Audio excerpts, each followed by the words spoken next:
Hello and welcome to the Times of India. You're watching Global Pulse with me, Neha Khanna. Our big focus on the show tonight. It took a mayoral election to puncture Donald Trump's aura of invincibility.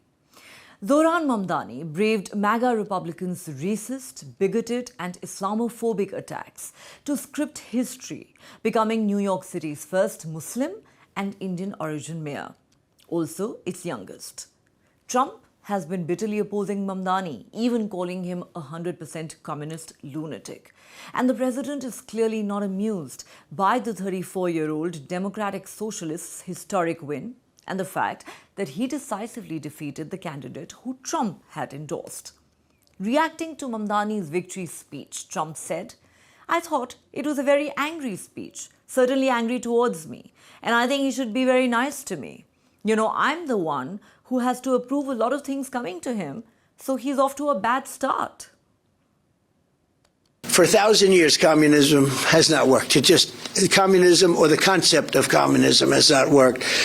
I tend to doubt it's going to work this time. He has to be a little bit respectful of Washington, because if he's not, he doesn't have a chance of succeeding. And I want to make him succeed. I want to make the city succeed. I don't want to make him succeed. I want to make the city succeed, and we'll see what happens.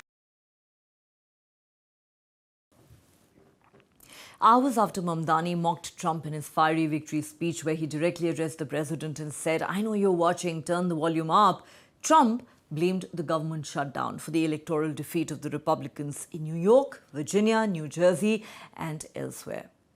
The day of Mamdani's historic win and the Republicans' massive defeat happened to coincide with the first anniversary of Donald Trump's re-election to the White House. Trump says the Republicans are losing the messaging battle. He also claims any election where he's not on the ballot will be a struggle for his party. Never mind the fact that he's unlikely to appear on a ballot ever again.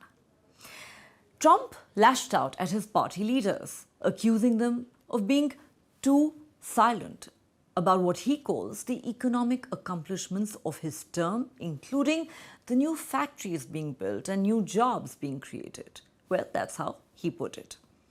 Political observers say Trump is being nostalgic because the results this week were dramatically different for the Republicans than those a year ago.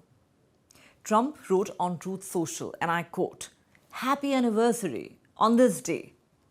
The 5th of November, 1 year ago, we had one of the greatest presidential victories in history. Such an honor to represent our country. Our economy is booming and costs are coming way down. Affordability is our goal. Love to the American people." But what happened in the past 9 months that has dented Trump's apparent invincibility? Well, these 9 months saw Trump outflank political checks and balances meant to constrain presidents.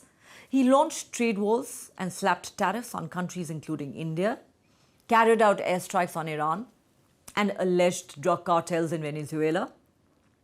He claimed to have stopped 8 wars, got himself nominated for the Nobel Peace Prize by several countries.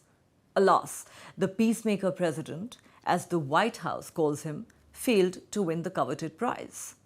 Back home, Trump sent National Guard troops to US cities run by Democrats to crush anti-ICE protests. In the initial months, Trump's advisor, Elon Musk, laid off hundreds of thousands of employees before falling out with the president over the big, beautiful bill. Trump bullied universities, legal firms, and even humiliated journalists at his press conferences. Donald Trump also suffered a setback after stand-up comedian Jimmy Kimmel, who was taken off air following criticism from the president and his MAGA base, had his show reinstated. Several universities have pledged to resist the Trump administration's efforts to impose its ideology by withholding federal funding. But Mamdani, who unapologetically calls himself a Muslim and a democratic socialist, proved to be a tough nut to crack. Many have expressed concerns over how Trump will respond once Mamdani officially takes over as New York City mayor. The Republican leader, who had already threatened NYC voters, asking them to vote for Andrew Cuomo or risk losing federal funds, is known for his aggressive power play and vengeful attitude. Many believe Mamdani could have a hard time dealing with Trump. Meanwhile, Zohran Mamdani has announced an all-women transition team. He has urged his supporters to start donating again to fund the transition. Good morning, New York City, and thank you. Last night we made history, and today we begin the work of making a new administration. Welcome to the transition. This is the period over the next few months where we build a city hall that delivers on the promises of our campaign, to make New York City affordable and to make government accountable to the people it serves. As we prepare to govern, we'll start announcing the leaders who will help implement our agenda.